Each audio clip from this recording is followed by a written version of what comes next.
présenter ces 5 méga-fleuves. Alors, le choix des 5 méga-fleuves était à la fois non, enfin, compliqué, non, pas tant que ça finalement. Les 5 noms apparaissent ici sur cette première diapo. Les 5 fleuves en question, c'est évidemment l'Amazone, ça on ne pouvait pas passer à côté de celui-ci. Après, bon, tout est discutable, mais le Congo paraissait assez évident en tant que deuxième très largement en débit. Le Nil par sa longueur, alors en débit non, pas forcément, mais par sa longueur et son importance historique aussi forcément. Le Mississippi aussi, parce que bon, c'est un des très longs et aussi puissants au niveau hydrologique, et puis il traverse quand même un des pays majeurs de la planète actuellement, et depuis déjà au moins 2 siècles, les États-Unis évidemment. Et puis peut-être le cinquième était moins évident, même si en débit, ça fait partie quand même des plus grands fleuves du monde. Bon, c'est dans un pays évidemment fondamental. C'est aujourd'hui le fleuve le plus industrialisé, notamment autour d'un barrage, mais pas que d'un barrage, les Trois Gorges bien entendu, mais plein d'autres aussi barrages, de projets pharaoniques aussi de transfert d'eau. Donc voilà, vous ne pouvez pas passer à côté de celui-là. Alors, comme je disais, évidemment, je ne vais pas passer en revue en détail tout ce qui est relatif à ces grands fleuves. Je serai accompagné, alors je le présente maintenant, Gwenaël Abril, qui est là et qui a travaillé, et travaille toujours d'ailleurs sur le Brésil. Même, et d'ailleurs, tu es en poste au Brésil, on peut dire, même si délocalisé à Bordeaux temporairement, en ayant travaillé depuis un certain nombre d'années, on va dire, sur l'Amazone notamment, et sur les fleuves de toute la région là-bas aussi. En ayant été en poste notamment à Manaus. Voilà, Michel Pujos qui était en visio, là, qu'on a aperçu, qui est professeur d'université retraité et qui a travaillé notamment sur le delta, les deltas même, mais notamment de l'Amazone, et aussi du Mississippi et des autres fleuves de la région. Il y en a un, quand j'en ai parlé notamment à Alain Larac, un chercheur de l'IRD, qui m'a dit « mais tu as oublié l'Orénoque ». Bon, l'Orénoque, certes, en volume, mais il a une importance un peu moindre au niveau historique, quoique des explorateurs se sont trompés aussi en passant dans le secteur avec l'Amazone. Et puis voilà, nous on se rejoint, si tout va bien, comme je disais, par deux jeunes étudiants et même qui ont créé une association qui s'appelle Vagabonde de l'énergie. Ils sont donc basés, comme je vous disais, du côté du Havre, et ils ont surtout fait des reportages. L'une sur le Rio Xingu et sur un gros projet de barrage donc en aval dans l'état du Pará au Brésil, et l'autre sur les Trois Gorges, tout simplement sur le Yangtze. Donc voilà pour le programme, très chargé forcément. Alors moi je vais un petit peu dresser le contexte global. Alors les grands fleuves, là c'est un extrait d'ailleurs d'un très joli atlas qui vient de paraître là, sur le fleuve Congo, qui est un des fleuves très spéciaux puisqu'il est en train d'être, il y a des programmes, en tous les cas des idées d'en exploiter le potentiel énergétique, notamment sur la partie aval. Le fleuve Congo a la particularité d'avoir une zone aval extrêmement dynamique, avec ces fameuses rapides qui vont, avec ce projet, on en reparlera, du barrage d'Inga. Voilà, donc vous avez tout l'ordre des grands fleuves au niveau mondial par rapport à leur surface et à leur débit. Vous voyez, donc effectivement, l'Amazone, le Yangtze, le Mississippi sortent un petit peu, l'Orénoque aussi différemment par rapport au débit surtout. Et puis, il y en a d'autres aussi qui sont moins connus. Le numéro 5 en haut, 6 et 9, là, ce sont les fleuves arctiques du nord de la Russie. Bon, là, on a évidemment moins de population autour, donc on n'en parlera pas forcément aujourd'hui. Je vais parler un petit peu de géographie, un petit peu de géologie, d'écologie et de climat. Si on a le temps de découverte aussi par le vieux monde, entre guillemets, voilà, dans l'ordre chronologique aussi de la façon dont on les a abordés, ces très grands fleuves, et puis conquis, entre guillemets, d'une façon ou d'une autre, de quelques zones clés emblématiques, et puis en lien d'ailleurs avec ces quelques zones clés emblématiques de chacun de ces bassins versants, des enjeux actuels. Je parlais déjà de barrages forcément et d'avenir dans toutes ces régions, et de transfert d'eau par exemple en Chine notamment, et puis de leurs deltas qui sont des endroits exceptionnellement mobiles. Les deltas et les estuaires, on en a un pas loin, sont forcément mobiles de nature, mais quand on a ces dimensions-là, évidemment, la mobilité est d'autant plus importante. À tout seigneur, tout honneur, on commence par l'Amazone. Et Gwen, si tu veux intervenir, il n'y a pas de souci à tout moment. Le bassin de l'Amazone, donc, il traverse d'est en ouest le nord de l'Amérique du Sud, on peut dire, avec évidemment plusieurs pays qui sont concernés par son bassin. C'est le numéro 1 à tous les niveaux. ou presque, en tous les cas, d'un point de vue hydrologique. Là, il n'y a pas photo. Je crois que si on rassemble les 17 ou 18 plus grands fleuves derrière lui, on a le débit de l'Amazone, quelque chose comme ça. Hein. Voilà, donc plus de 200 000 mètres cubes secondes qui sont écoulés en moyenne annuelle. Donc un certain nombre de pays, mais surtout le Pérou et surtout le Brésil, qui sont concernés. Plus de 7000 km de linéaire, donc qui en fait le plus long aussi, hein, si on prend le début sur le Rio Marañón. Et puis, voilà, un bassin versant également d'une plus grande ampleur. Alors, j'avais noté que même si on prend le Rio Madeira, là, que vous voyez un peu au milieu du bassin versant, ça serait le 6e fleuve du monde si on le prenait tout seul dans son coin. Donc, voilà, c'est d'un point de vue hydrologique, en tous les cas, et même longueur. Voilà. Il y a d'autres affluents, comme j'ai noté ici, là, qui sont très importants aussi dans d'autres endroits, mais on est donc dans évidemment un format gigantesque, grandiose. Alors, je crois que c'est Clément qui nous a rejoint. Tout à fait. Merci d'être là. Alors, donc, et on démarre juste. Donc, voilà, Ça marche. à tout à l'heure donc pour une intervention ou à tout moment, voilà, quand on va parler notamment du Yangtze et d'ailleurs de l'Amazone, si ta collègue est avec toi également. Elle est avec moi, elle se connecte aussi. Voilà, on est en train d'arriver.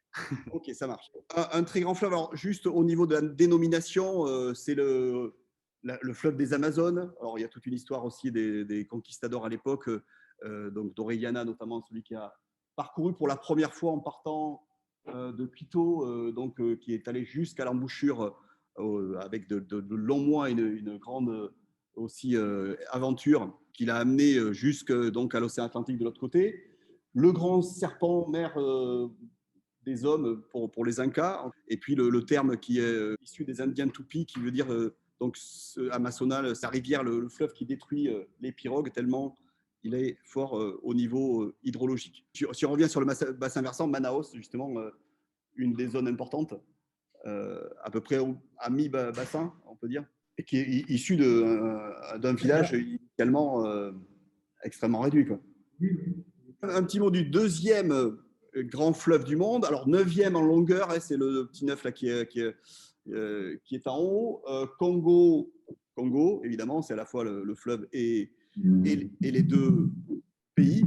Partagé, ce grand bassin, donc partagé avec des sous-bassins, République centrafricaine sur le nord.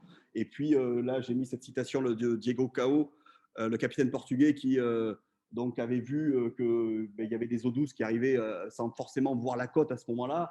Et il écrit donc sur un espace de 20 lieues, le fleuve garde son eau douce, préserver des flots saumâtres qui la cernent de toutes parts, comme si ce noble fleuve était déterminé à prouver sa force en livrant bataille à l'océan lui-même, et seul à lui refuser le tribut que tous les autres fleuves dans le monde payent sans résister. Alors, ce qui est la particularité du Congo, ce qui est particulier, c'est ces chutes ici, après Kinshasa, après Brazzaville, dans cette partie aval. C'est pour ça que certains disent que c'est finalement quelque part un fleuve intérieur, dans le sens où, en fait, on a des cataractes comme ça en aval. Et en fait, la zone navigable, elle est dans cette partie intermédiaire entre Kinshasa, justement, et Kisangani en amont. Donc, et en amont, évidemment, il y a des chutes également. Alors, il y a plein d'autres choses aussi dans cette zone-là qui font que c'est une zone pas forcément des plus stables, surtout la partie donc, Congo-RDC actuelle. Et puis aussi, la particularité de tout ça, c'est qu'on a un flux solide qui n'est pas à la proportion par rapport aux autres grands fleuves du format de ce bassin versant-là.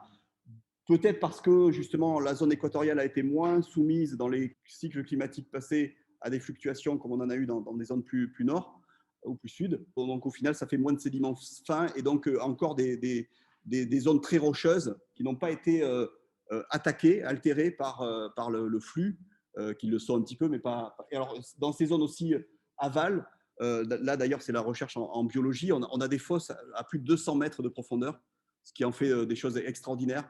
On a des poissons dans ces fosses qui ont perdu toute pigmentation, toute vue. Il y a un écosystème extrêmement particulier et qui aurait pu jouer aussi d'ailleurs un rôle important dans l'évolution de certaines espèces aquatiques, voire même terrestres. Il y a des études qui montrent aussi l'évolution des grands singes aussi dans ces zones-là, la façon de se mettre debout aussi dans les zones marécageuses, etc. Bref, donc c'est un bassin versant encore extrêmement brut, sauvage, puissant, une puissance hydroélectrique qui pour l'instant n'est pas très exploitée, mais qui est très convoitée évidemment. Le projet d'Inga là, dans la partie sud, ça serait le potentiel hydroélectrique le plus important au monde. qui ferait 2 fois ou 3 fois les 3 gorges actuellement. Donc pour l'instant, ça tourne autour du pot depuis un petit moment. Mais voilà, donc pour ce fleuve Congo. Le Mississippi, lui, donc c'est évidemment les États-Unis, l'histoire même des États-Unis tourne autour, en tous les cas, et ça a été une zone de transition très très importante.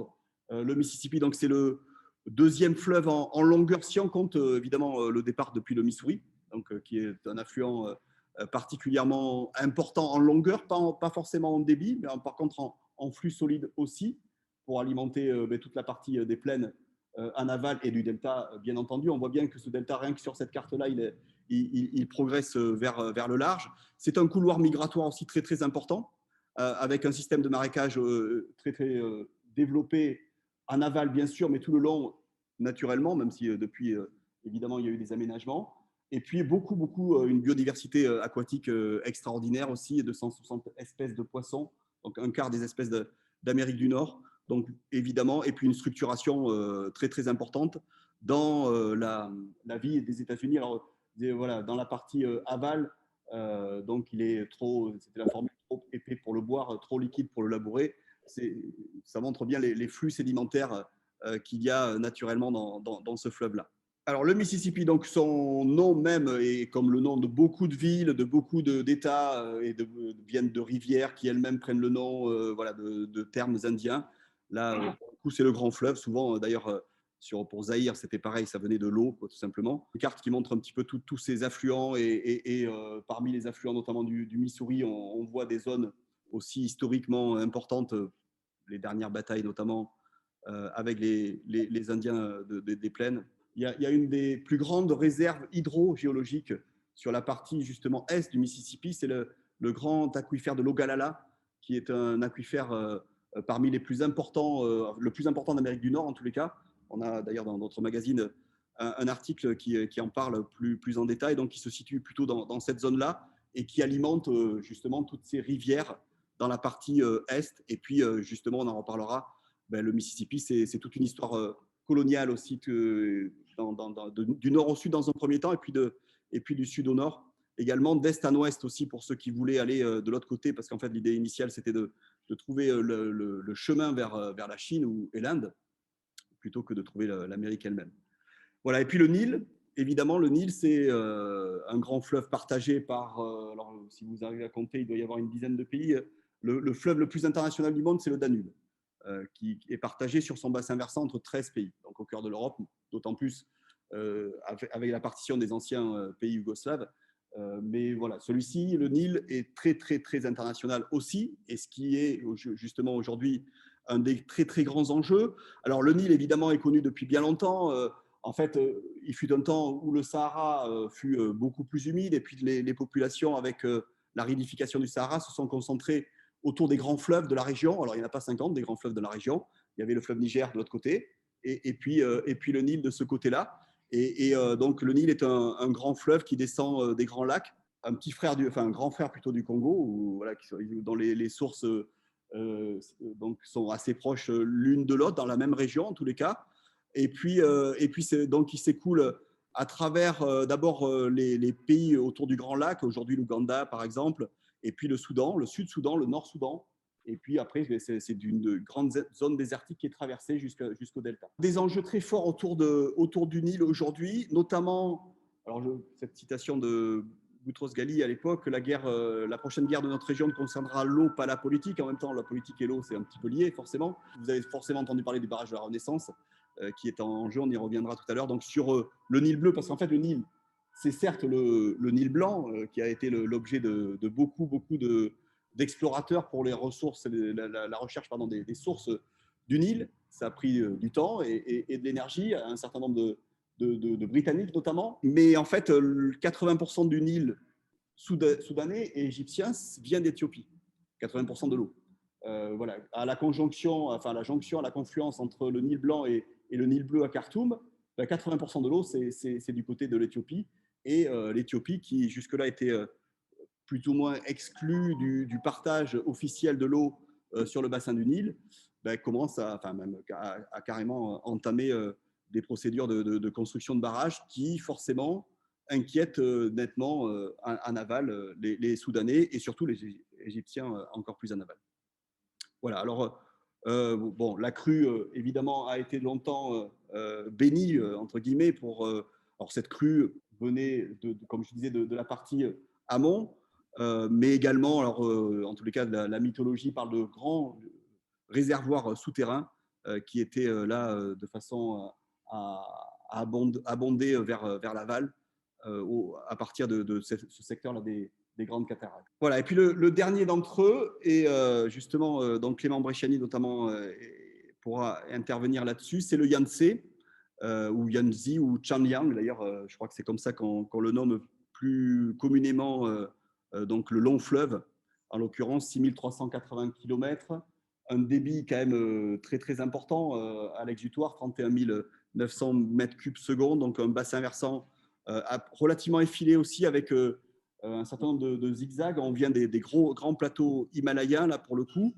Et puis, sur cette carte-là, on voit aussi, comme je disais au départ, alors toutes ces traits noirs, là, c'est les différents, et ils sont listés ici, les différents barrages majeurs qu'il y a sur ce grand bassin, puisque en Chine, on construit des barrages. Alors, en Chine, on construit des barrages en Chine, mais on construit des barrages aussi où on assiste pas mal de constructions de barrages dans toute la zone d'Asie du Sud, d'Asie du Sud-Est. Et donc, évidemment, la démonstration de force a été faite en particulier autour des Trois Gorges. Et je vais passer peut-être la parole à Clément Bresciani sur cette partie-là. Donc, on pouvait pas, je ne pouvais pas, en parlant des 5 mégafleuves, ou 4 mégafleuves, ne pas citer celui-là, parce que c'est la voie d'eau aujourd'hui la plus fréquentée au monde, le bassin versant le plus peuplé. Shanghai est le port le plus actif du monde. Voilà, Chongqing, alors Chongqing, peut-être on connaît moins bien ici, c'est la ville au bout du grand lac de 650 km de longueur qui donc a provoqué, a généré le barrage des Trois Gorges.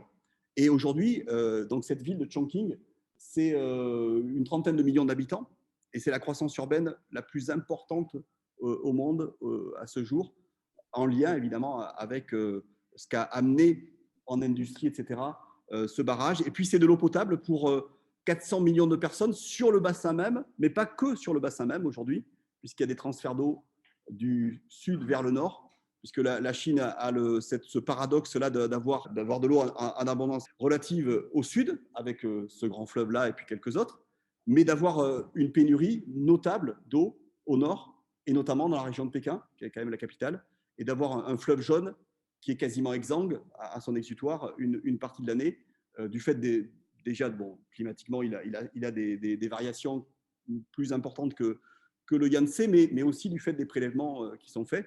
Et ce qui fait que les projets, depuis un certain nombre d'années, sont par 3 voies, la voie de l'Est, la voie du centre et la voie de l'Ouest, pour l'instant, qui n'est pas totalement exploitée, mais de transférer de l'eau, donc du sud vers le nord, pour donc du Yangtze vers le fleuve jaune et vers la région. Donc voilà une image de Chongqing. Clément, peut-être quelques éléments sur le barrage des Trois Gorges? Avec plaisir. Tu veux Alors, en fait, nous, on avait imaginé que tu nous passes la parole à l'association et qu'on puisse présenter aussi la structure. Okay. Pas de souci. Est-ce qu'on en profite pour le faire maintenant? Allons-y, allons-y. Bon, bah, on se présente du coup. Bonjour à tous et à toutes. Moi, c'est Clément Bresciani et Lise Castelier à ma droite. Et donc, on fait partie de l'association des Vagabonds de l'énergie. Alors là, on vous parle depuis la ville de Caen, en Normandie, là où est principalement basée l'association. Et donc, c'est une asso qui existe depuis un peu plus de 10 ans, depuis 2009, et à l'origine qui a été créée pour porter des projets de voyage, d'études, on va dire des genres d'enquêtes dans certaines régions du monde, avec du coup un regard vraiment spécifique sur l'énergie. Donc, il y a eu plusieurs voyages qui ont été portés. On est principalement issus d'écoles d'ingénieurs, nous, dans l'association. Mais on a dans nos voyages, on essaye en tout cas au maximum d'avoir un regard sur les conséquences humaines des projets énergétiques, sur l'implication des citoyens dans des projets d'énergie renouvelable. Donc là, ce n'est pas tellement ce qu'on va aborder parce qu'on est sur des projets de très, très grande ampleur. Mais on a aussi, en tout cas, dans nos voyages, été étudier des projets à très faible échelle et qui ont une dimension forte d'implication des citoyens. Donc, c'est un peu dans notre ADN. Voilà, on a pas mal de choses sur Internet, donc je ne vais peut-être pas m'étendre plus sur l'association. On a des vidéos, des articles, on a également des photos, donc on communique sur ces sujets-là. Et puis voilà, pour information aussi, depuis 2018-2019, on est également en train de se développer sur le champ de l'éducation populaire sur cette thématique énergie-climat. Et donc, voilà, il y a encore des voyages qui se préparent là dans l'association, notamment en Afrique. Donc, je ne sais pas si ce voyage-là ira jusqu'au Congo, mais en tout cas, un des membres de l'association va aller étudier certains projets énergétiques en Afrique. Voilà, et donc, Lise et moi, on a fait 2 voyages qui sont différents. Moi, je me suis retrouvé du coup en 2017 en Chine, donc dans le cadre d'un voyage qui a duré 1 an et demi avec un autre membre de l'association. Mais au milieu de ce voyage-là, moi, j'ai passé 1 mois en Chine et j'avais entre autres pour objectif d'aller voir ce barrage des Trois Gorges. Qui me semblait être un sujet intéressant, dont j'avais déjà beaucoup entendu parler et que j'avais envie d'aller voir de plus près. Et notamment, ce qui m'intéressait, c'était les conséquences, notamment sociales, qu'il y avait autour de ce projet de barrage, mais aussi les conséquences environnementales. Sur ce barrage des Trois Gorges, quelques infos sur sa construction. Donc, il a été construit en plusieurs années, évidemment, comme c'était un ouvrage immense. Donc, il a été construit en 15 ans. Ça a démarré en 94 et sa mise en service date de 2009. Il y a 20 000 personnes qui ont travaillé sur le chantier et c'est un projet qui a coûté plus de 25 milliards d'euros. Donc, c'est un truc assez faramineux. D'ailleurs, pour commencer un peu sur cette thématique, désolé, pas très joyeuse des conséquences sociales, il y a eu plus de 1000 morts sur le chantier, donc ce qui est une des facettes un peu des façons de faire des Chinois qui sont un peu spéciales, où le gouvernement décide de beaucoup de choses et on ne peut pas forcément beaucoup contester derrière. Voilà, donc le bassin du barrage, contrairement à beaucoup de barrages qu'on connaît où c'est un lac qui est derrière, là le bassin c'est le fleuve lui-même qui a monté de niveau. Et donc le bassin a une longueur de 650 km. Donc à partir du barrage, on remonte en amont. C'est long de 650 km. Alors, donc, c'est une carte assez simplifiée, mais ça permet au moins de se rendre compte déjà de la longueur de ce fleuve du Yangtze et puis de la position de Chongqing, qui est donc en amont du barrage des Trois Gorges, donc que tu as très bien introduit, effectivement, qui est, je crois, donc la plus grosse aire urbaine au monde aujourd'hui, qui est devenue absolument énorme, et notamment grâce à ce barrage. C'était un des objectifs de la construction de ce barrage, de pouvoir donner la possibilité à des cargos de naviguer jusqu'à Chongqing, donc en relevant le niveau de l'eau, mais également en réduisant le débit du fleuve, qui était un des éléments qui bloquait beaucoup le passage des bateaux pour remonter. Depuis Shanghai, en passant par Wuhan jusqu'à Chongqing, maintenant, les bateaux peuvent transiter. Et donc, c'est vraiment un commerce qui est hyper impressionnant. Du coup, pour revenir sur ce barrage, il a une hauteur de 100 mètres, une largeur de 2 km. Donc, quand on se trouve à côté, du coup, pour y avoir été, c'est quand même assez impressionnant. Voilà une photo que j'ai faite depuis le bord du barrage. Donc, je vais vous passer quelques photos que j'ai pu faire pendant ma petite virée dans cette région. Donc, on s'aperçoit un peu de la taille de l'ouvrage. Et puis, voilà, pour illustrer un peu la ville de Chongqing, à quoi elle ressemble. Pour y avoir passé plusieurs jours, c'était toujours dans un espèce de nuage de pollution comme ça. Et là, c'est un tout petit aperçu de la ville qu'on voit, mais sinon, c'est étendu à l'infini, des immenses tours d'immeubles comme ça. C'est vraiment, vraiment impressionnant la façon dont la population est concentrée dans les villes chinoises. Et wow, voilà, on se sent vraiment tout petit au milieu de ces villes, quoi. Alors, pour revenir un peu donc, sur les objectifs de ce barrage, donc, il y avait effectivement développé le commerce fluvial pour l'intérieur de la Chine, qui était un gros enjeu. Il y avait aussi un gros enjeu autour de la réduction des crues du Yangtze, qui était assez fréquente et qui faisait beaucoup de dégâts, notamment humains. Donc, il y avait une volonté de réguler le débit du fleuve et de réduire ces crues. Et puis, évidemment, le troisième objectif, c'était de produire une énorme quantité d'électricité. Et donc, l'objectif à l'origine était que le fleuve puisse produire, que le barrage puisse produire environ 10% de l'électricité chinoise. Voilà. Et donc, pour aller tout de suite sur, voilà, est-ce que ça a marché? Alors oui, ça a marché à peu près pour ces 3 objectifs, c'est-à-dire qu'effectivement, les crues du Yangtze ont été diminuées et donc il y a eu beaucoup moins de problèmes, beaucoup moins d'accidents en fait et de destruction depuis la construction du barrage. Donc sur ce point-là, c'est clair que l'objectif a plutôt été atteint. Pour le développement du commerce fluvial, ça a clairement été atteint aussi comme objectif, puisque Chongqing, c'est vraiment grâce à ça que c'est en train d'exploser comme aire urbaine et de commerce. Et puis sur l'électricité renouvelable, ça a également fonctionné puisque le barrage aujourd'hui produit, alors je sais plus si c'est 14, l'équivalent de 15 réacteurs nucléaires, je crois. C'est assez impressionnant, mais on n'est pas du tout aux 10% annoncés à l'origine, puisque en fait, tout simplement, puisque la Chine a une consommation d'électricité qui a explosé depuis les prévisions d'origine, ce qui fait que même si le barrage produit autant que ce qui était prévu, on n'atteint pas les 10% des besoins d'électricité chinoise. Voilà. Donc, le barrage a atteint ses objectifs, mais la question que moi j'ai voulu me poser en allant sur place, c'était à quel prix? Et donc, il y a un certain nombre de conséquences sociales et environnementales qui ont découlé et qui découlent toujours de la construction de ce barrage. Donc, l'élément, je pense, le plus flagrant, en tout cas, le chiffre le plus impressionnant à mon sens, c'est le déplacement d'habitants qui a été occasionné par la construction. Donc, vous imaginez, comme j'ai dit tout à l'heure, 450 km, c'est 650 km de bassin, avec du coup son lot de villes et de villages qu'il y avait tout le long. Et donc, on compte le chiffre est évidemment pas le vrai chiffre, mais bon, c'est une estimation, 1,3 million de personnes qui ont dû être déplacées de leur domicile pour la construction de ce barrage. Donc, des centaines de villages et des dizaines de villes qui se sont retrouvées et qui se sont actuellement en fait sous les eaux du Yangtze.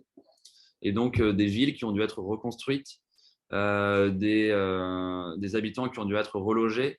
Et pour certains, pas toujours dans la même région, c'est-à-dire qu'il n'y avait pas forcément de la place pour tout le monde. Donc, des personnes ont été relogées parfois très loin. Voilà, il y a quand même eu beaucoup de manifestations, même si elles ont été réprimées par le gouvernement, qui n'a pas trop l'habitude de se laisser faire quand il y a des manifestations. Donc, mais du coup, vu qu'il y a beaucoup de répression, c'est assez rare qu'il y en ait. Donc, c'est pour ça que je le souligne, c'est que ça a quand même généré une opposition assez vive, quoi, de personnes qui étaient déplacées et puis qui n'avaient pas forcément les compensations financières ou humaines derrière, quoi. Donc, beaucoup de paysans déplacés également qui utilisaient des terres fertiles autour du Yangtze, qui se sont retrouvés dans des terres qui n'étaient pas forcément aussi fertiles et qui n'ont pas spécialement été dédommagées. Également des glissements de terrain. Dans les photos que je vous montrerai, alors je peux même vous montrer maintenant, je pense. Tac, on voit là, par exemple, quand j'y étais, voilà, enfin, il y en a en fait fréquemment, hein, mais il y a souvent des travaux qui sont faits pour éviter des glissements de terrain. Et en fait, c'est un élément qui n'a pas du tout été bien anticipé à la construction du barrage, ce qui fait qu'il y a des villes qui ont été reconstruites et qui ont été redétruites et reconstruites plus haut encore. Et donc des habitants qui ont été déplacés plusieurs fois parce que l'eau s'infiltrant dans les sols, du coup, a provoqué d'énormes glissements de terrain un peu tout le long de ce bassin, quoi. Voilà, en termes de pollution dans le fleuve, en fait, le barrage, du coup, a fait que le débit de l'eau est très réduit aujourd'hui. Donc, en fait, le barrage retient toutes les algues, toute la pollution et tous les déchets qui y sont mis. Et en l'occurrence, mais c'est assez impressionnant la quantité de déchets qui sont jetés chaque année dans le Yangtze et donc qui se retrouvent dans les eaux. Et donc, on a une énorme baisse de la biodiversité qui a été constatée suite à la construction du fleuve, avec notamment plusieurs espèces qui sont maintenant menacées, voire qui ont disparu, dont une espèce de dauphin, d'eau douce, qui était emblématique de ce fleuve et qui n'existe plus depuis déjà 10 ou 15 ans. 2006, ouais, disparu depuis 2006. On a aussi une problématique liée au limon qui, du coup, était transporté par le fleuve et qui développait toute une biodiversité en aval du barrage et qui, du coup, est retenu par le barrage. Donc, on a aussi cet élément-là qui a une conséquence sur la biodiversité et qui a également une autre conséquence qui est assez importante, c'est que le delta de Shanghai repose, enfin en tout cas les terres émergées du delta de Shanghai reposent principalement sur ce limon qui est venu se déposer, transporté par le fleuve. Et donc, en fait, depuis qu'il y a beaucoup moins de limon qui arrivent dans le delta de Shanghai, et bah, ça pose de gros problèmes de structure sur des bâtiments et donc des quartiers entiers qui sont menacés. J'aurais voulu faire des recherches pour savoir où est-ce que ça en était aujourd'hui parce que en 2017, j'avais trouvé des infos, mais voilà, ça a sans doute évolué depuis et j'ai pas, voilà, j'ai pas trouvé d'infos vraiment à jour. Mais j'imagine que c'est une opération qui coûte chaque année des millions d'euros à la ville de Shanghai qui doit du coup faire face à cette conséquence. Et donc le delta, qui était également un énorme bassin de pêche pour la Chine, a complètement changé aujourd'hui. Et donc les pêcheurs ne gagnent plus du tout leur vie, il y en a de moins en moins. Et donc la biodiversité également jusqu'à Shanghai a été complètement bouleversée. Peut-être un point aussi sur une des questions plus culturelles, c'est qu'en fait le Yangtze historiquement était une frontière en fait entre différentes régions. Et donc, dans l'histoire de Chine, que je ne connais pas du tout, hein, mais il y a eu des histoires de dynasties chinoises. Et donc, en fait, le fleuve a été l'endroit où il y a eu beaucoup de batailles et beaucoup de choses qui se sont passées. Et donc, en fait, on estime qu'il y a plus de 1300 sites historiques qui ont été complètement engloutis et donc qu'on ne pourra pas explorer à l'avenir, ou qui vont être complètement dégradés. Donc, c'est aussi une conséquence importante à partager. Donc, nous, par rapport à notre thématique de l'énergie, c'est intéressant parce que l'énergie renouvelable, on l'oppose souvent aux énergies fossiles en disant que les énergies fossiles, c'est pas bien, les énergies renouvelables, c'est bien. En fait, c'est pas si binaire que ça. Et un projet d'énergie renouvelable peut avoir également de grosses conséquences environnementales et sociales. Ça reste de l'énergie renouvelable, on ne peut pas le nier. Mais voilà à quel prix. Et donc, nous, avec les Vagabonds, c'est plutôt, enfin, en tout cas, pour ma part, sur ce projet-là, c'est l'échelle de ce projet que j'ai envie de critiquer et pas la nature, parce que faire de l'électricité avec la force des courants, c'est quelque chose d'hyper pertinent, mais peut-être pas à cette échelle-là. Voilà, c'était un peu ma conclusion. Et si du coup vous voulez en savoir plus, donc j'avais fait un reportage à l'époque qui dure une dizaine de minutes, je crois peut-être même un peu moins, qui est sur YouTube et dont je vous transmets le lien dans le chat. Qu'on peut trouver aussi un reportage de France 5 qui est passé sur France 5 il y a une dizaine d'années et qui date un petit peu, mais qui est encore. Ouais, qui est très très intéressant. Ouais. J'en profite ici pour vous passer quelques photos encore du fleuve qui est aujourd'hui. Donc c'est pas évident de se l'imaginer, mais il faut s'imaginer qu'avant le niveau du fleuve était bien plus bas et qu'il y avait des villages le long du fleuve, etc. Mais donc ça, c'est des photos bien actuelles. Et voilà, donc là, j'arrive sur une série de quelques photos. En fait, j'ai eu la chance, du coup, en fouinant un peu dans une commune, dans une ville le long du fleuve qui s'appelle Fengjie, j'ai eu la chance de visiter un musée qui était plus tellement visité, mais en fait, un habitant de cette ville qui était très attaché à sa vie ancienne a, avant que tout soit détruit, collecté un maximum de choses de la vie chinoise dans cette région et qu'en a fait un musée. Et puisque, évidemment, tout a été fait dans la précipitation, donc les familles ont eu beaucoup de mal à récupérer, à partir avec leurs affaires. Donc, en fait, il y a tout un pan culturel de cette région qui a été englouti aussi. Et donc, lui, il a essayé au maximum de collecter tout un tas d'objets que vous voyez ici. Et donc là, vous voyez quelques photos que j'ai prises en photo moi-même dans ce musée. Et donc là, on voit le fleuve tel qu'il était avant. Et ça correspond aux photos que je vous ai montrées juste avant, où on voit un fleuve immense, quoi. Et donc ça, c'est quasiment au même endroit, le fleuve tel qu'il était avant. Et puis voilà, des photos qui témoignent de la vie comme elle était, c'est-à-dire qu'aujourd'hui, c'est des barres d'immeubles absolument immondes qui ont été construites très très vite, alors qu'on avait des villages typiques, on avait une architecture locale qui était vachement intéressante, et donc tout un tas de choses, et un savoir-faire, un savoir-vivre aussi, tout ça qui n'existe plus vraiment aujourd'hui.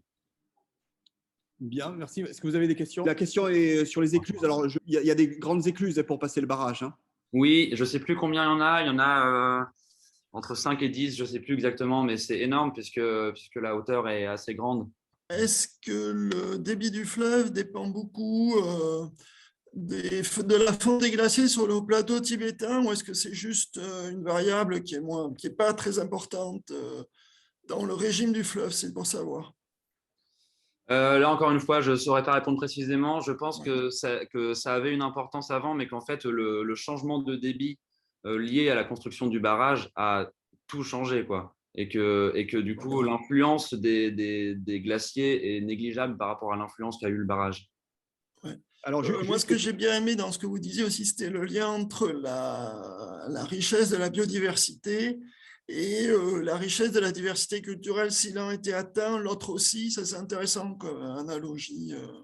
alors, je ne sais pas si vous la voyez, mais je mets au passage le régime hydrologique, bon, qui date un petit peu, mais qui est moyen du fleuve, donc en aval, enfin, dans la partie aval, qui montre bon, un rapport de 1 à 5, on va dire, entre les mois les plus faibles et les mois les plus forts.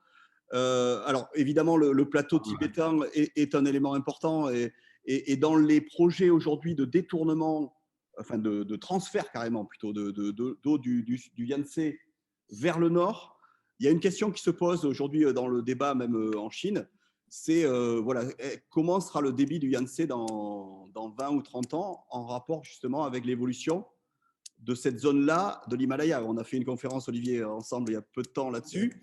Alors, il semblerait que les modèles climatiques montrent que c'est plutôt l'autre côté de l'Himalaya qui serait le plus affecté par le réchauffement à court terme, hein, me semble-t-il. Mais il n'empêche que le projet énorme de transfert avec des élévateurs, des plateaux, des réservoirs de ces 3 voies qui vont du sud vers le nord, ben, c'est des choses à long terme, a priori. Donc, si dans 20 ou 30 ans, les débits ne sont pas à la hauteur pour transférer vers le nord, effectivement, c'est une question, en tous les cas, qui fait débat aujourd'hui en Chine. En tous les cas, au sujet des glaciers du Tibet, ils sont déjà certains assez pollués au niveau des poussières qu'il peut y avoir dessus. Mais après, pour le reste, c'est sûr, c'est l'Himalaya oriental où les petits glaciers et les grands glaciers fondent le plus vite. Oui. Bon, merci Clément. Alors, je ne pensais pas qu'il y avait autant d'écart sur le débit, donc autant pour moi, j'aurais. Oui, saisonnier, mais après, voilà, justement, puisque j'en suis sur les débits, voilà un fleuve pour comparer avec les autres fleuves qui a un énorme écart saisonnier, c'est le Nil en l'occurrence, avec une saison sèche quasiment exsangue au niveau de l'écoulement. Alors, surtout, bon, le Nil bleu, le Nil blanc sont à peu près équivalents, mais vous voyez les deux cumulés ou pas. Donc, en aval à Khartoum ou un petit peu plus bas. Et puis, alors des fleuves un peu plus réguliers, comme le Mississippi, par exemple, qui va, on va dire, de 1 à 3 sur l'écart saisonnier. Et puis, encore un peu plus régulier, le Congo, qui est de 1 à 1,67 entre les écarts, parce que là, on est dans la forêt équatoriale. Et puis, l'Amazone aussi est relativement régulier, avec, alors, quand on double le débit de l'Amazone, évidemment, tout d'un coup, ça fait quand même beaucoup plus d'eau. Mais bon, c'est plus de. Mais en même temps, c'est de 1 à 2, et quelques pour ce qui est de l'Amazone. Alors, quand on revient à l'Amazone, on va y rester peut-être, si vous le voulez bien, peut-être pour parler peut-être des recherches qui sont faites, Gwen, et après je passerai la parole à Lise. Voilà, donc moi j'ai travaillé sur l'Amazone pour établir le bilan de carbone du fleuve. Il faut voir qu'à l'échelle globale, dans le cycle global du carbone, et donc les bilans de gaz carbonique, les continents interviennent, mais aussi les fleuves. Les fleuves représentent environ 3% de la surface des continents. Ils occupent à peu près 3% de la surface. Les lacs, 7%, ce qui fait qu'un total de 10% des continents, ce sont des eaux, des systèmes aquatiques. Et donc, ces surfaces-là, elles échangent avec l'atmosphère du CO2, du méthane, de manière naturelle, et puis aussi du fait d'activités humaines qui peuvent perturber ces flux. On a parlé de barrages, là. Bah, tiens, voilà, des diapos. Ouais. Ça, c'est une manip de 2003, donc c'est pas tout nouveau. Donc là, ce sont des manips de mesure de sortie de bulles de méthane dans le barrage de Petit Saut, en Guyane française, qui n'est pas sur le bassin versant de l'Amazone, mais qui est très similaire à ce qu'on peut rencontrer sur le bassin de l'Amazone. Donc on déploie ces entonnoirs, là, puis il y a les bulles de gaz qui sortent, et puis ensuite on va mesurer combien ça représente par jour, par heure, par an. On fait ça pour le CO2 aussi. Et Et donc, sur le fleuve Amazone lui-même, pour revenir à l'Amazone, il y avait des travaux antérieurs qui disaient que, grosso modo, le fleuve émettait des quantités de CO2 à peu près équivalentes à ce que la forêt tout autour pouvait capter. Donc, la forêt captait et le fleuve émettait du CO2. C'était un peu le schéma conceptuel qu'on avait. Et donc, avec notre projet de recherche, on allait aller un tout petit peu plus fin dans cette analyse et on a été voir les détails entre le fleuve, ses plaines d'inondations et les interactions qu'il pouvait y avoir en termes d'échange de carbone entre le fleuve et les plaines d'inondation. Les plaines d'inondation, bon là vous voyez qu'il y a le chenal principal. Donc le fleuve, en fait, puisque son débit varie au cours des saisons, il y a les saisons humides et les saisons sèches, du coup il y a une énorme plaine d'inondation tout autour, c'est-à-dire des lacs qui s'assèchent pendant la saison sèche et qui sont remplis pendant la saison humide. Et ces lacs ou même ces plaines d'inondation qui sont des forêts qui peuvent être inondées, qui supportent l'inondation. Donc là, on voit, oui, effectivement, donc on voit tout ça là. On voit le mélange des eaux entre le Rio Negro et le Solimões, donc d'à côté de Manaus. Donc il y a les deux eaux, les eaux marron qui descendent des Andes, et puis les eaux noires qui descendent du nord du Brésil et qui sont colorées par de la matière organique, un peu comme du thé ou du café. Et de l'autre côté, au contraire, c'est un peu comme, enfin, c'est un fleuve de boue, quoi. Et donc ces deux choses-là se mélangent difficilement le long du cours du fleuve vers l'aval, vers la droite de la diapositive. Autre chose qu'on peut voir dans cette diapo-là, c'est donc ce que je disais, la forêt inondée et les lacs de pleine d'inondation, où beaucoup de gens vivent d'ailleurs. Ils utilisent, en fait, c'est un milieu qui est extrêmement fertile, puisqu'il reçoit des eaux et des limons très régulièrement, apportés par l'Amazone. Donc, c'est des endroits où la végétation est luxuriante et où il y a pas mal de capture de CO2, justement. Mais du fait que c'est inondé chaque année, il y a une connexion très, très forte avec le fleuve pour les échanges de matière.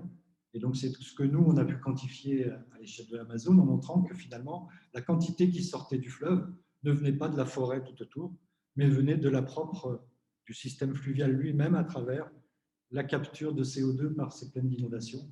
Alors ici, il y a dans les producteurs primaires, donc la végétation de la plaine d'inondation, vous avez la forêt inondée qui est là. Il faut imaginer que ces arbres-là peuvent se retrouver, enfin leur tronc peut se retrouver jusqu'à 8 à 12 mètres d'eau. Donc ils supportent des durées d'inondation très longues. Et puis ce qu'il y a aussi comme végétation, là tu ne dois pas avoir de diapo, c'est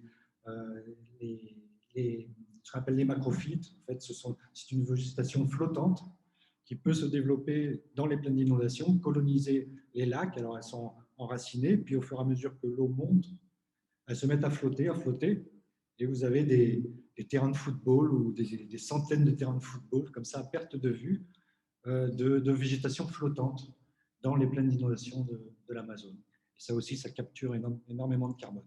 C'est des zones aussi au niveau biodiversité, j'imagine. Ah oui, bien sûr, oui, beaucoup de biodiversité, beaucoup de gens qui vivent de la pêche dans ces endroits-là, et une nature qui est encore relativement préservée, mais pas partout, qui est en train d'être grignotée petit à petit, notamment par les barrages hydroélectriques aussi. Donc, un des barrages amazoniens emblématiques de la bêtise humaine, c'est le barrage de Balbina, qui a été construit juste au nord de la ville de Manaus, à l'époque de la dictature, au moment où le gouvernement voulait peupler l'Amazonie, et donc amener des gens à Manaus et aussi alimenter en électricité la ville de Manaus. Et la solution qu'ils ont trouvée, c'est de barrer une petite rivière affluente de l'Amazone en inondant l'équivalent de la surface de la Gironde de forêt primaire, avec une chute d'eau d'une dizaine de mètres, avec une superficie inondée énorme. C'est-à-dire que la construction de barrages en plaine, c'est ce qu'il y a de plus absurde, parce que vous créez très peu d'énergie, et puis vous avez les conséquences environnementales qui sont énormes, puisqu'on inonde des superficies énormes. Et aujourd'hui, cette centrale hydroélectrique de Balbina n'alimente en électricité, enfin, contribue seulement à 10% de la consommation d'électricité de la ville de Manaus. Tout le reste, c'est soit du gaz qui vient par oléoduc pas très loin de là, soit carrément du pétrole qui est amené en bateau, qui remonte les 1000 km du fleuve Amazon pour être brûlé, consommé dans la ville. Puisqu'on est sur l'Amazon, on va y rester. Je ne sais pas si vous m'entendez. Merci. Il me reste là, parce qu'il y a peut-être d'autres choses à dire justement sur Manaus. Alors, bon, j'avais prévu aussi. Bon, Manaus, il faut dire aussi au niveau histoire, c'est le caoutchouc. Donc, c'est toute une histoire aussi en lien avec la nature, découverte par les Européens, la Condamine notamment, et puis après plein d'autres qui ont trouvé des solutions. Et puis l'explosion de la demande de caoutchouc avec l'automobile notamment à un moment donné, les vélos même d'ailleurs. Et puis bon, le caoutchouc, c'est les VA qui a été planté, déforestation un petit peu, et puis après c'est parti en Malaisie. Et bon, bref, voilà. En tous les cas, c'est une ville du caoutchouc au départ. Hein, on peut dire ça, c'est l'industrie. Oui, mais après le caoutchouc ensuite il s'est effondré parce que oui. À cause de la concurrence, les Anglais sont venus piquer la plante et ils sont allés faire des cultures en Malaisie. C'était plus facile qu'avec le Brésil. Et donc Belém notamment, qui est à l'embouchure, hein, est devenu sinistré, quoi, parce que toute l'économie de Belém et de Manaus au début du XXe siècle était sur le caoutchouc et s'est effondré à cette époque-là. Alors, pour l'Amazon, on a parlé un petit peu de sédiments, forcément, de flux sédimentaires. Monsieur Pujos, oui. Pouvez nous parler un petit peu, peut-être je vais reprendre une carte globale de l'Amazon et de parler un peu de ce que vous avez fait, et après on passera avec Lise pour le projet de barrage sur de projet bien avancé de barrage sur le Rio Xingu. Vous avez travaillé sur le delta de l'Amazon plus précisément. Hein. Tout d'abord, ce que je voudrais dire, c'est rappeler pourquoi les Bordelais se sont excités sur l'Amazonie, pourquoi les Bordelais sont allés vers la Caraïbe. Ben, tout simplement parce qu'il n'y avait pas d'université anti-Guyane. Et il y avait beaucoup de Martiniquais et de Guadeloupéens qui se trouvaient sur Bordeaux. Et lorsque l'université anti-Guyane a été créée, à ce moment-là, deux collègues, un Martiniquais et un Guadeloupéen, sont allés fonder l'université d'Antilles-Guyane. C'est Charles Julius et Richard Assor, qui étaient des géologues. Bon, mon patron, qui était un visionnaire, mon patron, c'est monsieur le professeur Vigneault, qui a été un grand professeur, visionnaire. Il a trouvé que les études sur la Caraïbe pouvaient un peu contrecarrer les Américains qui étaient envahissants. Et donc, il a décidé de mettre les moyens pour travailler sur ces zones. Voilà, alors là, on est arrivé donc en pays, je ne veux pas dire conquis, mais on était déjà bien en place. Et donc, moi, je m'étais réservé un peu la Guyane pour des raisons très simples, c'est que ça me plaisait et mes collègues étaient plutôt sur la Martinique et sur la Guadeloupe. Donc, je suis arrivé en Guyane. Alors, ceux qui connaissent la Guyane, ils doivent dire les plages de la Guyane, c'est une honte, c'est dégueulasse, on ne peut pas aller sur la plage. Effectivement, les eaux sont très troubles et cette turbidité vient de l'Amazone. Autrement dit, notre labo, enfin moi en particulier, on a travaillé sur les arrivées turbides qui arrivaient donc à l'embouchure de l'Amazone et qui, par les courants classiques, ont amené tous les sédiments vers le nord-ouest. Vers le nord-ouest, et ça jusqu'à la Caraïbe. On a fait des études partout, bien sûr, je n'y reviendrai pas. Donc, ces vases, on s'est posé la question, comme on avait fait des carottages qui allaient jusqu'à 10 000 ans, etc., on s'est posé la question comment ces vases commencent à se goupiller. Alors, tout d'abord, comment pourrais-je dire, on a travaillé sur ces vases et sur leur origine. Alors pour ça, il faut rappeler simplement qu'en période de haut niveau marin, c'est-à-dire aujourd'hui, ben, les plages de la Guyane sont où elles sont. Il y a 20 000 ans, lorsque c'était le stade 2, ben, la mer était à moins 130 dans ces zones-là. Donc, autrement dit, toute la plateforme était découverte et à ce moment-là, les vases de l'Amazone passaient plus au large. Donc, on n'a rien dans les sédiments en période de bas niveau marin. Et alors, en période de haut niveau marin, à ce moment-là, comme on le voit aujourd'hui, toutes ces vases arrivent sur le littoral. Alors, on s'est posé la question, ces vases, qu'est-ce que c'est, etc., etc. Et alors, donc, on a fait des études sédimentologiques tout à fait classiques et on s'est rendu compte que l'élément essentiel qui permettait de nous faire comprendre ce phénomène, ben, c'était les minéraux argileux. Alors, il y a 4 minéraux argileux, peu importe, hein, chlorite, illite, kaolinite, smectite. Et on s'est rendu compte qu'en fonction de certaines périodes, eh bien, on avait soit certains minéraux, soit d'autres. Mais on savait que c'était ces 4 minéraux qui alimentaient les vasières de la Guyane. Alors, c'est là où il faut revenir, et j'y reviendrai pas hein, longtemps, c'était sur le phénomène El Niño. Si je commence à parler de ça, j'en ai pour 1 heure. Donc, le phénomène El Niño existe sur les côtes de la Guyane. Comment existe-t-il?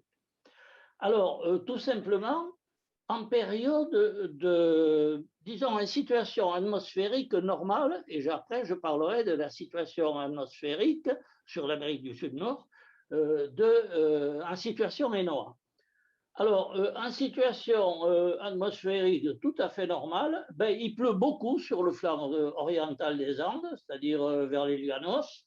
Il pleut beaucoup et les minéraux argileux qui arrivent sur la plateforme, enfin qui arrivent en mer et ensuite sur la plateforme de la Guyane française, c'est les chlorites et les illites. En période ENOA, c'est-à-dire en période de El Niño, qui sévit bon, sur les côtes péruviennes et puis sur tout le nord de l'Amérique du Sud, à ce moment-là, il pleut beaucoup sur le flanc occidental des Andes. Et sur ce flanc occidental des Andes, eh bien, les 2 minéraux essentiels qui arrivaient sur la plateforme continentale de la Guyane française, en période normale, c'était la chlorite et c'était l'illite. Et en période El Niño, c'était les kaolinites et les smectites. Alors vous vous rendez compte que là, il ne faut pas être polytechnicien pour bien comprendre. Dans les carottes, quand on avait un apport plutôt chlorite-illite, on était en situation normale. Lorsqu'on avait des kaolinites et des smectites, on était en période El Niño, ce qui nous a permis de montrer depuis 10 000 ans, c'est-à-dire depuis que la plateforme continentale de la Guyane française est recouverte, à ce moment-là, on a montré dans les carottages que le Niño venait de façon tout à fait épisodique sur la Guyane française. Et donc, dans les carottages Kulenberg tout à fait classiques, on voit ces variations. Voilà, alors ça c'était le but de bien comprendre. Alors je vous passe sur tout ce qui est sédimentologie classique. Ce qui nous a intéressé, c'était cette variation des minéraux argileux. Qu'est-ce que je pourrais dire d'autre? Ben, qu'on me pose des questions, ce sera le plus simple. Hein. D'accord, d'accord. Merci, merci. Donc, ces variations climatiques qui ont amené un peu plus de flux, un peu moins de flux, suivant les périodes, justement, donc de flux d'eau et donc de transfert de sédiments vers cette fameuse embouchure. Alors, juste, on parle de l'Amazone globalement, donc comme le plus grand fleuve du monde. Il a au passage, et on va arriver justement à l'état du Para et au Rio Xingu, là, que vous voyez ici, il a un affluent qui n'est pas toujours considéré comme un affluent, qui n'en est pas vraiment un d'ailleurs, mais qui est déjà lui-même un très très grand fleuve, c'est le le Rio Tocantins, c'est ça, Oui, voilà, qui arrive ici dans l'embouchure. Hein. Après, l'embouchure, c'est une énorme région en elle-même, avec des îles, des bras qui sont secondaires, mais qui doivent être l'équivalent de plusieurs fleuves européens, on va dire, chacun, ou d'embouchures européennes. Bref, voilà, donc c'est vraiment une immensité, tout un mini-continent et une immensité encore très importante, qui a peut-être connu des fluctuations climatiques dont vous avez parlé justement, peut-être un peu plus que le bassin du Congo, je ne sais pas, à voir par rapport à justement ce phénomène El Niño notamment, entre les glaciaires interglaciaires, là je parle de longues échelles de temps, et puis avec des particularités géologiques, notamment aussi là, une espèce de mer intérieure dans cette zone-là que j'entoure, mais bon, ça c'est une histoire géologique, on n'a pas trop le temps d'en parler, qui quand même recèle des trésors de fossiles, je crois, dans cette partie-là. Bon, et d'ailleurs, le fils de Michel Pujos viendra peut-être nous en parler un jour donc, lors d'une prochaine intervention. Donc, merci Michel. Est-ce qu'il y a des questions pour… J'ai juste quelque chose à dire. Oui. C'est que ces vases qui passent devant la Guyane française, ben, où est-ce qu'elles vont quand est-ce qu'elles s'arrêtent? Alors, elles arrivent, elles longent le littoral Guyane française, Suriname, etc., Venezuela, et à ce moment-là, l'Orénoque a une très faible influence, de ce que nous, on a vu, avait une très faible influence, et que le mélange était toujours très dominant de l'Amazone tel que je vous l'ai décrit. Et dès qu'on passe en mer Caraïbe, ben à ce moment-là, c'est là que les récifs commencent à arriver, et c'est là qu'on peut se dire, ben, les eaux, elles sont plus turbides. Voilà, l'Orénoque qui est le frère, entre guillemets, du nord là, de l'Amazone. Et d'ailleurs, il y a une fameuse bizarrerie hydrologique ici dans donc, le canal du Casiquiare, et qui permet de passer d'un côté à l'autre, d'un bassin versant à l'autre, depuis un affluent du Rio Negro ici. Et ce qui fait que les premières cartes, d'ailleurs la première carte établie par les Européens, avant d'ailleurs que de la Condamine fasse le tracé réel de l'Amazone, au 18e, faisait une espèce de delta, d'un seul fleuve, l'Amazone et l'Orénoque, avec une défluence donc, qui existe en fait. Donc c'était peut-être c'est Humboldt qui a découvert officiellement en tous les cas cette relation-là particulière, mais peut-être que d'autres avant en fait l'avaient déjà probablement pratiqué, donc avant que ce soit cartographié plus précisément aujourd'hui. Alors aujourd'hui, donc Gwen a parlé d'un barrage qui doit être dans ce secteur-là, sur un petit affluent en amont de Manaus, c'est ça, et un petit peu plus au nord, c'est ça. Et aujourd'hui, donc, il y a un grand projet alors, j'ai une première carte, mais peut-être que Lise pourra en avoir une autre. Donc là, on est dans l'état du Para, on est en aval. Et donc, il y a le complexe de Belomonte qui fait débat parce que, justement, encore une problématique de conflit entre la population locale et des intérêts qui sont liés à la construction du barrage. Donc là, je vais repasser la parole à une vagabonde donc, de l'énergie, donc du côté de Caen. Donc, je suis Elise Castelier, donc vagabonde de l'énergie. Moi, mon projet, donc, c'était sur les barrages et leurs impacts au Brésil. Donc, mon but était de comparer les différentes échelles de barrages et les différents impacts du coup liés à cette échelle. Donc, j'ai rejoint les vagabonds de l'énergie pour ce projet-là. Le projet donc au Brésil, en Amazonie, donc sur le fleuve du Xingu, qui est un affluent donc, de l'Amazone. Et le barrage se situe à côté d'une ville qui s'appelle Altamira. Donc moi, mon voyage, il a été sur 5 mois, entre février et juillet 2019.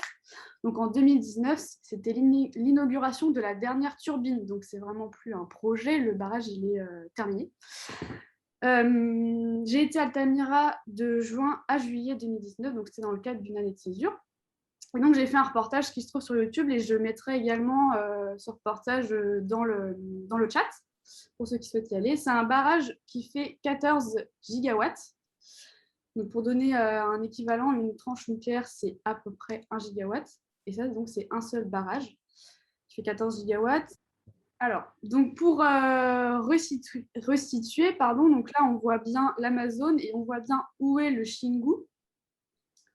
Donc, juste pour recontextualiser, l'Amazonie, c'est 7 millions de kilomètres carrés qui s'étendent sur plusieurs pays d'Amérique latine, dont les 2 tiers sont au Brésil.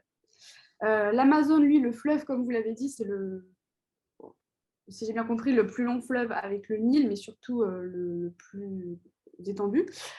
L'Amazone, elle a plus de 500 affluents, donc 20 puissants fleuves, puissants comme le Xingu.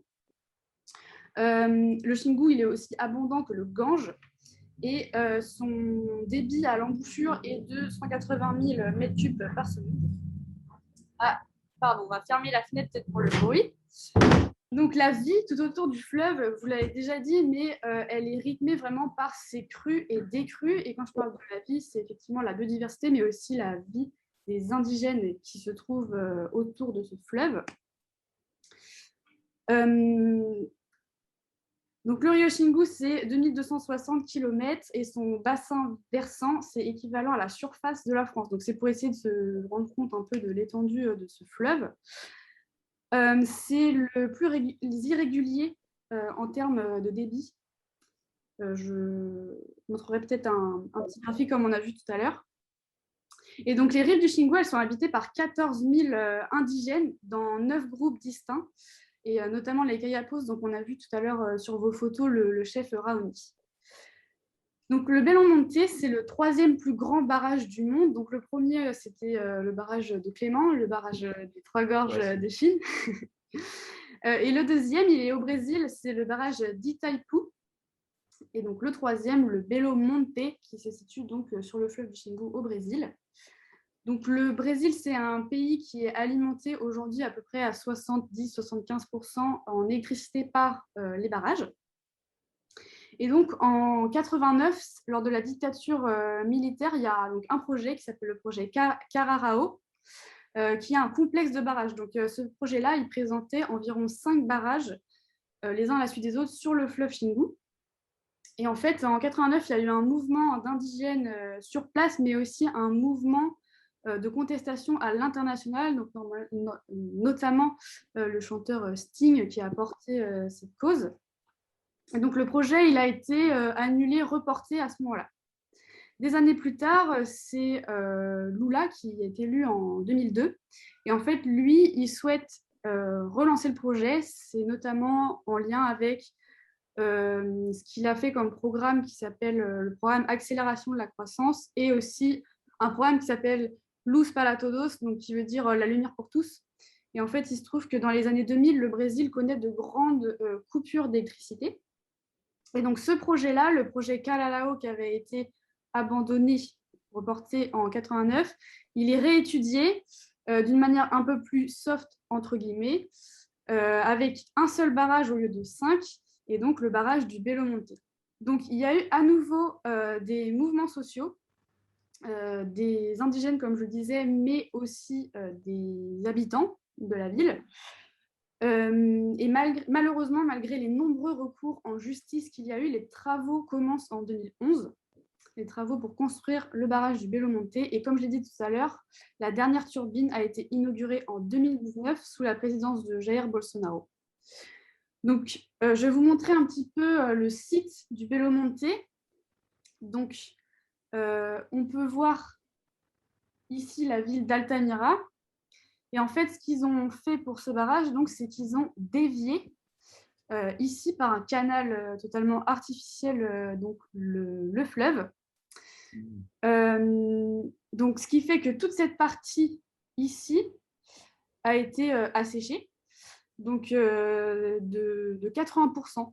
Donc, toute cette partie-là, il y a 80% du volume du fleuve Xingu qui a été diminué, supprimé. Et donc, le canal artificiel que vous voyez là. Moi, j'ai rencontré Antonia Melo, c'est la chef de file d'un mouvement qui s'appelle Xingu Vivo para Sempre. Donc, c'est en référence à une phrase que disent les indigènes. Ils souhaitent que le fleuve Xingu soit vivant pour toujours parce que eux, c'est leur environnement, c'est la vie, en fait, ce fleuve qui vit au fil des crues et des crues. Donc, je parlais de différentes conséquences qu'il y a eu à la suite de ce barrage qui a été construit. Donc, il y a eu un certain nombre de promesses qui ont été dites aux habitants de la ville d'Altamira notamment. Le Brésil, c'est un territoire qui est très inégal, donc dans les promesses, il y avait la construction d'infrastructures comme des écoles, des hôpitaux, et le fait aussi que ça allait apporter du travail à la ville. Il se trouve que le Brésil, c'est un pays qui est habitué au barrage, et donc en fait, les chantiers de construction, ce sont des familles en fait, qui suivent les chantiers de construction, ce qui fait que les personnes qui ont majoritairement travaillé sur ce barrage venaient d'ailleurs, se sont installées à Altamira le temps du chantier et sont reparties. Il y a eu une énorme hausse de la population au moment de la construction.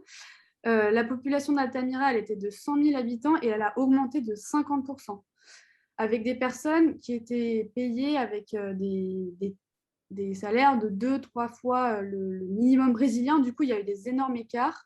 L'offre et la demande a fait que les loyers sont devenus inabordables pour la plupart des habitants d'Altamira. Il y a eu une hausse de la criminalité pendant cette période de construction. Altamira était une des villes les plus dangereuses du Brésil. Voilà, bon, un tableau pas très positif. Et d'ailleurs, du coup, les promesses n'ont pas été tenues et n'ont surtout pas pu faire face à cette hausse de population. Donc, les hôpitaux étaient débordés, les écoles également. Pour ce qui est des déplacements de population, donc la déviation que vous voyez sur l'écran, en fait, elle a été faite dans le but d'éviter un maximum de déplacement, en tout cas d'inondation de terres indigènes. Donc ici, il y avait des terres indigènes qui ont été épargnées, mais entre guillemets, parce qu'il y a quand même des conséquences très fortes, et je vais en parler. Mais pour ce qui est des familles, on va dire, classiques, il y a eu 6 000 familles de déplacés. Elles ont été relogées dans des quartiers construits à la va-vite par le constructeur qui s'appelle Norte Energia, qui présentaient beaucoup de malfaçons. Elles étaient humides, elles présentaient déjà des fissures dès la construction, donc une contrepartie, on peut dire, moyenne. Donc, pour ce qui est des indigènes, certes, il n'y a pas eu de terre inondée, comme je viens de le dire, mais il y a quand même 2000 indigènes qui subissent la baisse du niveau du fleuve. Et d'ailleurs, je fais un lien entre le fait que... Enfin, je vais parler de la biodiversité, et en fait, c'est totalement lié à l'activité humaine. Quand ils ont rempli le réservoir, il y a eu 16,2 tonnes de poissons qui sont morts au remplissage du réservoir. C'est juste pour essayer de donner un peu un chiffre. Donc, l'entreprise a reçu une amende, mais surtout, il faut imaginer que comme le lit naturel du fleuve a été drastiquement réduit, les zones de reproduction, les zones de vie, tout simplement, des poissons n'existent plus. Donc, les poissons sont morts, une très grande partie des poissons.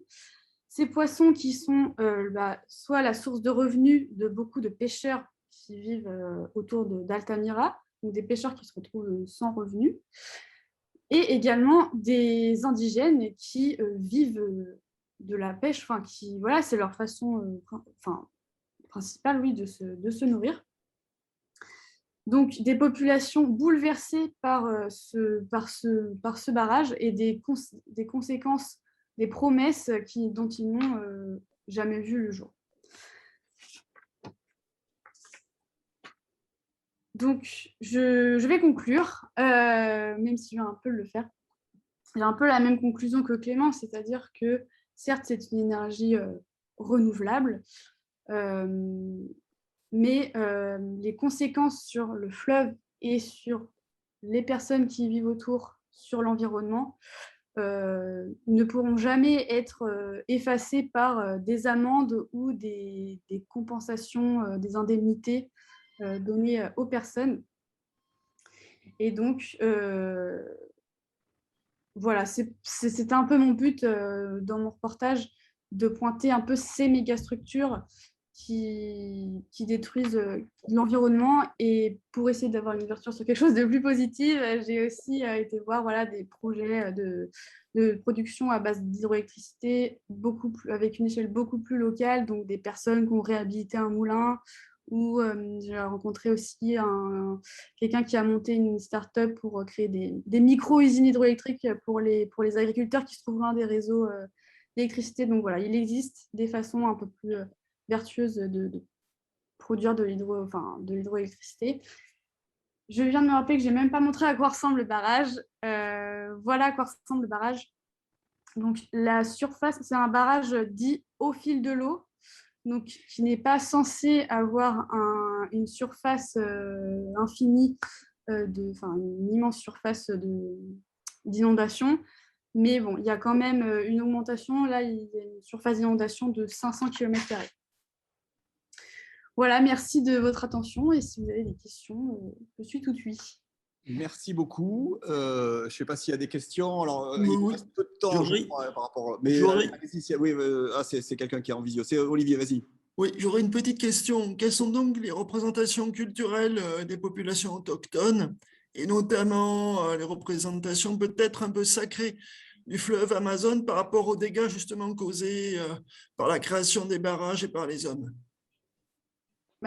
Alors, je ne sais pas si je vais répondre bien à votre question, si j'ai bien compris, mais moi, je n'ai pas rencontré d'autochtones, mais la personne que j'ai interviewée, qui s'appelle Antonia Mello, elle a essayé de me retransmettre par sa parole, effectivement, l'attachement très fort et effectivement le côté sacré de ce fleuve pour les autochtones qui vivent vraiment avec ce fleuve. C'est-à-dire que, je ne sais pas si vous avez déjà entendu parler de cette image, mais les autochtones n'ont pas de mots. Le mot nature n'existe pas, c'est-à-dire que eux, c'est leur environnement quotidien et ils ne font pas de différence entre eux et la nature. Donc voilà, ils ont pas ce mot. Donc il y a une relation un peu coalescente entre nature et culture, sans doute, oui, le long du fleuve.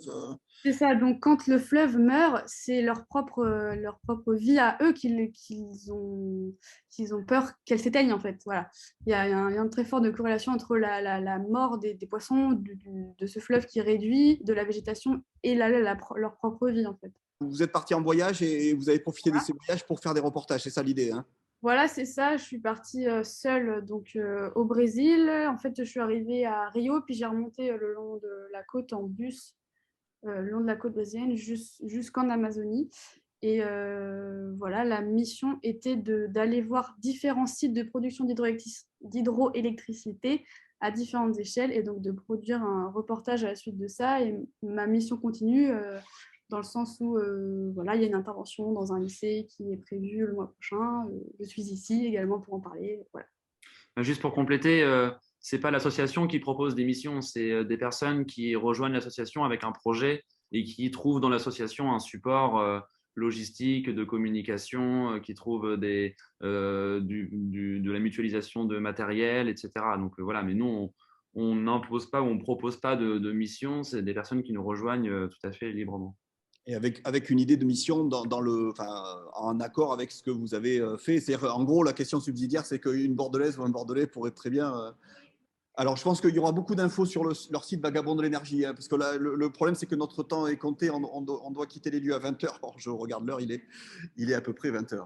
Visitez le site et n'hésitez pas à nous contacter. Vous y trouverez Voilà. notre mail, pas de problème. Voilà. Voilà, il y a plein de films, plein de docs, il y a un certain nombre en tous les cas, et puis d'interventions aussi avec du public divers et variés. C'est pour ça, moi, en préparant cette présentation, je suis tombé par hasard sur, je crois que c'est le reportage des Trois Gorges, on en avait déjà parlé avec Clément, et j'ai regardé de plus près après, et j'ai trouvé l'idée intéressante et que je partage tout à fait, puisque c'est vrai que j'ai été amené à faire un peu ce genre de choses, autant sur le Mékong ou d'autres endroits, un peu comme ça, partir avec une caméra et puis enquêter sur place en ayant pris un certain nombre d'informations déjà à la base. Merci beaucoup tous les deux. Donc on vous libère entre guillemets, mais on se recontactera pour d'autres aventures probablement. Alors juste pour conclure, bon, évidemment c'est le sujet des 5 fleuves. Il y a des fleuves qu'on a à peine abordés, le Nil notamment, bon, peut-être le Congo à peine aussi. Mais voilà, l'idée c'était de montrer l'immensité de ces bassins versants qui sont des mondes en soi, plusieurs mondes aussi, parce que nous on appelle l'Amazone, or l'Amazone en fait c'est nominativement même, alors historiquement chacun appelle son bout de rivière par un nom spécifique à sa langue d'ailleurs en général. L'idée de globaliser comme ça un bassin versant, c'est une idée de géographe peut-être un petit peu… Alors maintenant, évidemment, c'est quand même pratique d'avoir une gestion intégrée, d'avoir une approche intégrée scientifique. Mais en fait, chaque population habite un endroit. Le Congo, par exemple, le nom du Congo, c'est le Bas-Congo, en fait. Les parties amont du Congo, c'est un certain nombre d'affluents, notamment la Luaba, par exemple, qu'avait découvert Livingstone. Enfin bon, bref, plusieurs, le Lubangui, évidemment, dans la partie nord. Bon, voilà, tout ça pour dire que chaque fleuve, c'est un monde en soi. Alors, juste pour illustrer un tout petit peu ce que je disais par rapport au projet phare des fleuves dont on a un peu moins parlé. Alors, vous avez entendu parler sans doute de ces rapides du Bas-Congo. C'est là où Philippe de Dieuleveux, par exemple, a disparu avec toute son expédition dans les années en 85, je crois. En tous les cas, voilà, dans cette partie-là, un peu comme sur le Xingu, voilà le projet dont on parle depuis des années. Sur le fleuve Congo aussi, un peu comme sur le Yangtze, il y a un projet de détournement d'eau, d'amener de l'eau vers le Chari. Le Chari, c'est le lac Tchad. Donc, pour amener de l'eau vers une zone qui est aujourd'hui en grande difficulté. Tout ça, c'est des projets qui, pour l'instant, n'ont pas, à ma connaissance, en tous les cas, démarré quoi que ce soit. Mais le transfert d'eau, ça, c'est des projets nouveaux à grande échelle. Donc, il y a le projet en Chine où là, ça se fait déjà et ça va se faire parce que c'est à l'intérieur d'un même pays qui a la puissance pour le faire. Là, pour le coup, pour le Congo, transférer de l'eau du Congo à un autre fleuve d'autres pays, ça pose d'autres questions, évidemment, et forcément, ça se fait un peu moins facilement. Là, sur ce grand projet, j'insiste là-dessus parce que, vous voyez, c'est 2 fois les 3 gorges, c'est-à-dire 2 fois le plus grand barrage en potentiel hydroélectrique qu'il y a sur cette zone-là. On dit que ce barrage-là éclairera presque toute l'Afrique. Enfin, j'exagère un petit peu, mais donc voilà, c'est un énorme projet sur lequel, pour l'instant, ça avance pas terrible. Autre élément, alors je ne sais pas si je vais tomber sur la diapo, mais je voulais quand même, voilà, le transfert d'eau potentiel du Congo vers le nord. Alors évidemment, le Congo, c'est aussi un certain nombre de questions. Voilà, c'est sur le Nil avec le grand barrage, le projet des grands barrages, alors Assouan bien sûr, mais surtout de la Renaissance, qui est donc en Éthiopie. J'en ai parlé un petit peu. Juste pour dire que c'est des tensions très fortes et surtout la question, je crois que Clément en a parlé pour le remplissage des 3 gorges, c'est la période de remplissage dans un énorme, ou c'est toi qui en as parlé peut-être sur un grand barrage, quand on remplit la période des quelques années, parce que c'est quelques années de remplissage, ben c'est une période particulièrement difficile à passer pour les gens d'en bas. Et là, pour le coup, les Égyptiens, sachant que le barrage d'Assouan perd 12% de l'eau du Nil à aval, par évaporation simple. Donc forcément, il va y avoir une évaporation peut-être moindre en Éthiopie proportionnellement qu'à Assouan, puisqu'on est dans une autre zone climatique, enfin un tout petit peu moins aride peut-être, mais le rythme de remplissage pose question, 5 ans, 10 ans, parce que ça va être des coupures d'eau, hein, d'autant plus si l'irrégularité climatique se superpose là-dessus. Alors sachant que veut l'Éthiopie, par exemple, se développer tout simplement, hein. Donc sur le modèle asiatique, développé autour du barrage, comme ça s'est fait en Asie. Et par contre, et je finirai là-dessus, alors c'est peut-être pas très optimiste, mais voilà, l'extrait, il y a eu une vidéo en 2013 qui a provoqué beaucoup d'émotions. C'était un conseil du gouvernement égyptien, dans lequel, à l'époque, le président Morsi participait, et qui disait que pour contester ce projet, pour contrecarrer ce projet, il fallait n'hésiter devant aucun moyen. Il citait la corruption, il citait l'instrumentalisation de groupes terroristes. Voilà, évidemment, et voire même des frappes aériennes. En tous les cas, la menace a été utilisée pour l'instant pour aucun effet, puisque le barrage il est en cours de remplissage justement, et on négocie la suite avec un risque géopolitique relativement important dans cette zone-là. Bon voilà, grand barrage, grand risque évidemment, grande biodiversité, grandes conséquences amont, aval, climat, etc. Merci beaucoup. Merci. Très intéressant, trop court. Merci beaucoup.